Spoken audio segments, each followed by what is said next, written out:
Hello दोस्तों, नमस्कार। आज देखिए हम अपने बागीचा में हैं और ये देख लीजिए अमरूद है। अमरूद में आप देख सकते हैं फ्रूटिंग कितना अच्छा हो रहा है। बहुत अच्छा फ्रूटिंग हो रहा है। इसको मोड़ा गया था, लेकिन दोस्तों इसमें एक ज़रूरत है। और वो ज़रूरत क्या है? ज़रूरत है इसमें फर्टिलाइज़र देने का। तो इसमें फर्टिलाइज़र का ज़रूरत है। तो हम इसको फर्टिलाइज़र बनाने के लिए गोबर से 100 गुना किस प्रकार हम खाद बनाएंगे, तो आज हम बिल्कुल आपके सामने लाइव खाद बना रहे हैं। गोबर से 100 गुना शक्तिशाली खाद। तो आइए हम ले चलते हैं और गोबर से 100 गुना शक्तिशाली खाद हमको बनाना है। देख लीजिए यहाँ आम भी कितना अच्छा, देखिए इसमें फल लगा हुआ है। देख लीजिए इसमें अच्छा किस्म का आम है, बहुत मीठा लगता है। तो आप देख सकते हैं। और आइए हम ले चलते हैं आपको अपने बागीचा में, और जहाँ गोबर से हमको 100 गुना शक्तिशाली खाद बनाना है। यह देखिए गोबर है, गाय का, देसी गाय का गोबर है, जो हम गाय पाले हुए हैं अपने घर पर। उसी का गोबर यहाँ ला के हम रखते हैं। और इसको रखना है दोस्तों तो बिल्कुल छाया में रखना है। आप देख सकते हैं ऊपर केवल आम का बागीचा है, सघन है बिल्कुल आम। और इसी के नीचे हम देखिए छाया में इसको रखे हुए हैं। इस पर धूप नहीं लगना चाहिए, और धूप लगने से यह बिल्कुल सूख जाएगा। तो इस पर धूप नहीं लगना चाहिए। लेकिन अगर आपके पास ऐसा छायादार जगह ना हो तो ऊपर से इसको शेड दे सकते हैं, या शेड दे सकते हैं, या फिर इसको ढका जा सकता है। इस प्रकार हमको करना है। तो देखिए ये बिल्कुल गोबर है, और इसके लिए हमको रॉ मटेरियल क्या क्या चाहिए। देखिए यहाँ सब रॉ मटेरियल को हम रखे हुए हैं दोस्तों। यह देख लीजिए बागीचा में हम आके रेस्ट करते हैं कभी कभी। बहुत शांत लगता है और बहुत प्रकृति से जुड़ाव बहुत अच्छा रहता है। यहाँ आकर बैठते हैं तो सोचने का भी समय मिलता है और बहुत अच्छा लगता है। तो देख लीजिए रॉ मटेरियल इसके लिए क्या क्या हमको है। तो रॉ मटेरियल लेने के लिए यहाँ देखिए यह ताज़ा गोबर है गाय का। यह देख लीजिए गाय का ताज़ा गोबर बल्कि है। तो इस गोबर को हम ले लेंगे, ताज़ा गोबर को। यह बिल्कुल ताज़ा गोबर है। तो रॉ मटेरियल में हमको चाहिए कि अगर एक ट्रैक्टर गोबर है, इसका मतलब 1000 किलोग्राम अगर गोबर है, तो उसमें 10 किलोग्राम ताज़ा गोबर होना चाहिए। तो हमारे पास 1 किलोग्राम अभी गोबर ही उपलब्ध नहीं है, और दूसरे जगह हम कंपोस्ट में बना दिए हैं। तो यहाँ मेरे पास लगभग 100 केजी गोबर यह है, लगभग 100 केजी।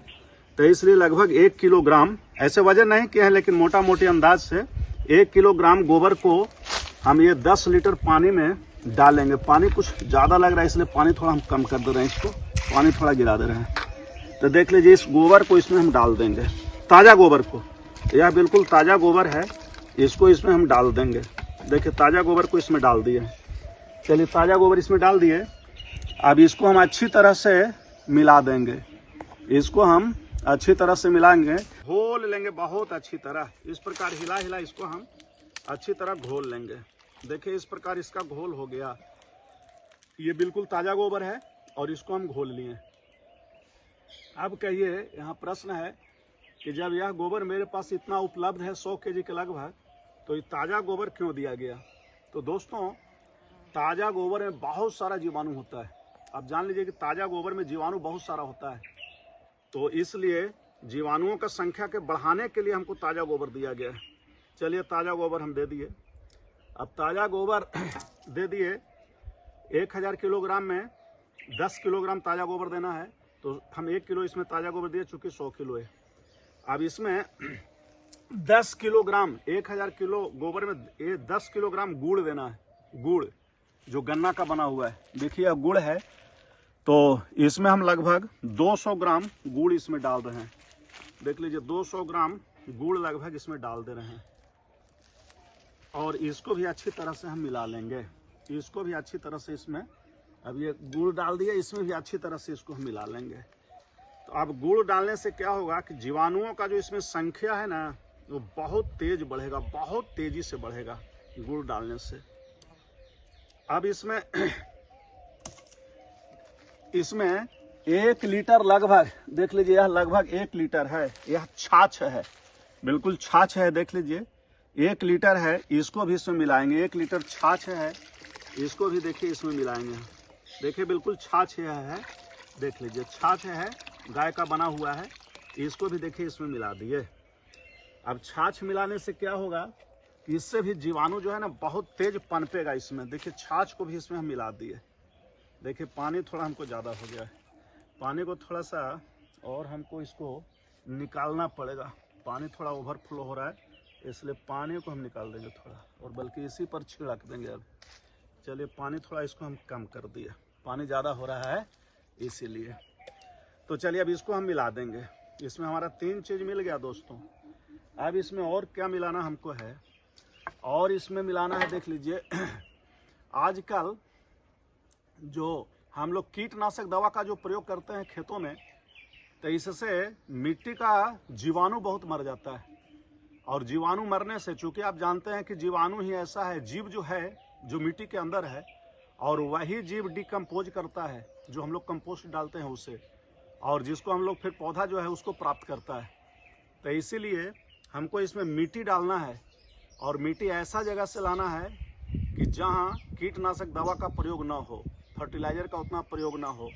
तो इसके लिए कोई भी पुराना पेड़ हो, चाहे पीपल का पेड़ हो, बरगद का पेड़ हो, नीम का पेड़ हो, या और कोई पुराना पेड़ हो, वहाँ से मिट्टी हमको लाना है। या फिर अगर जंगल नज़दीक में हो तो जंगल से भी मिट्टी लाया जा सकता है, और मिट्टी और बहुत अच्छा होता है। जंगल का मिट्टी, क्योंकि वहाँ कोई पेस्टिसाइड का प्रयोग नहीं किया जाता है, तो वह मिट्टी सर्वोत्तम है।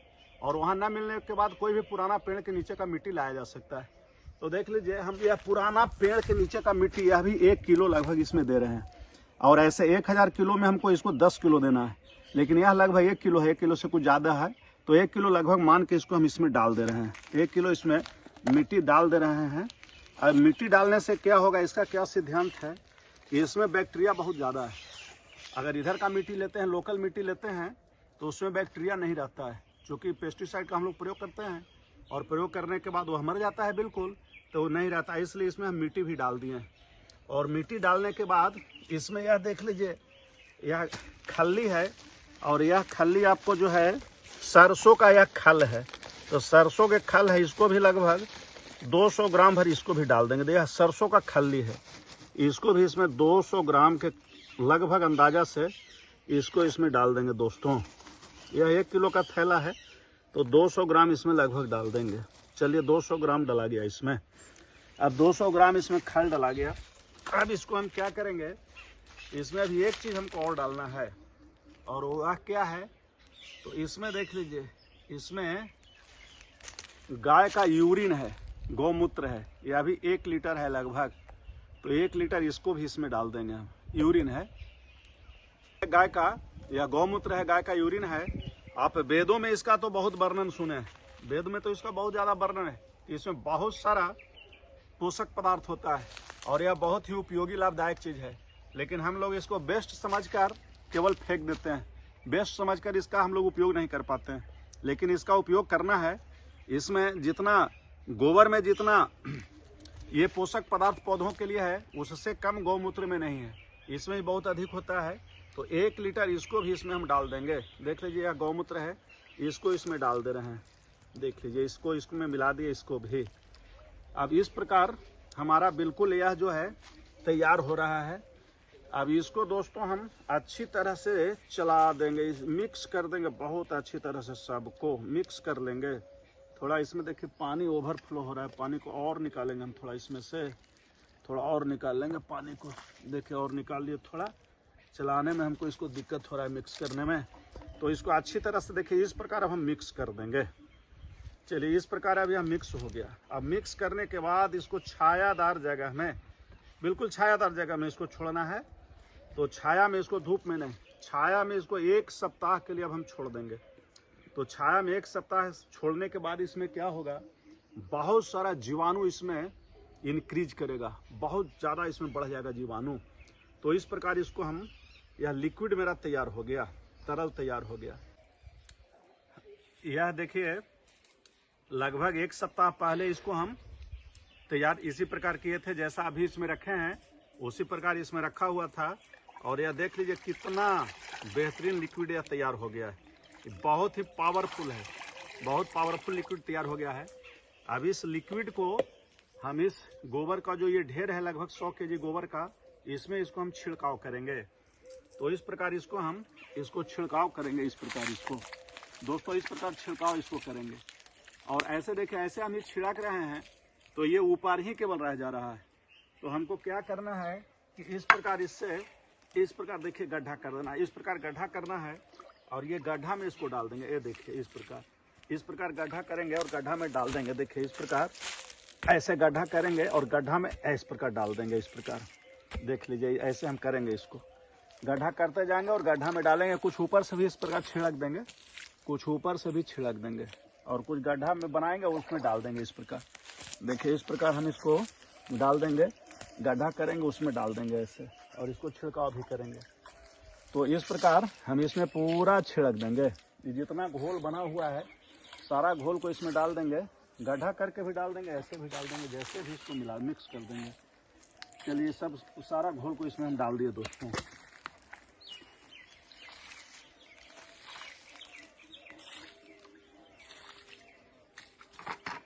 चलिए इसमें सारा ये जो घोल हम बनाए थे लिक्विड, इसको सारा इसमें डाल दिए। अब यह रहा सवाल कि आप जो बनाएंगे गोबर जो रखेंगे, यह गोबर का ढेर बहुत ऊंचा नहीं करना है। 5 फीट 6 फीट 4 फीट ऊंचा नहीं करना है।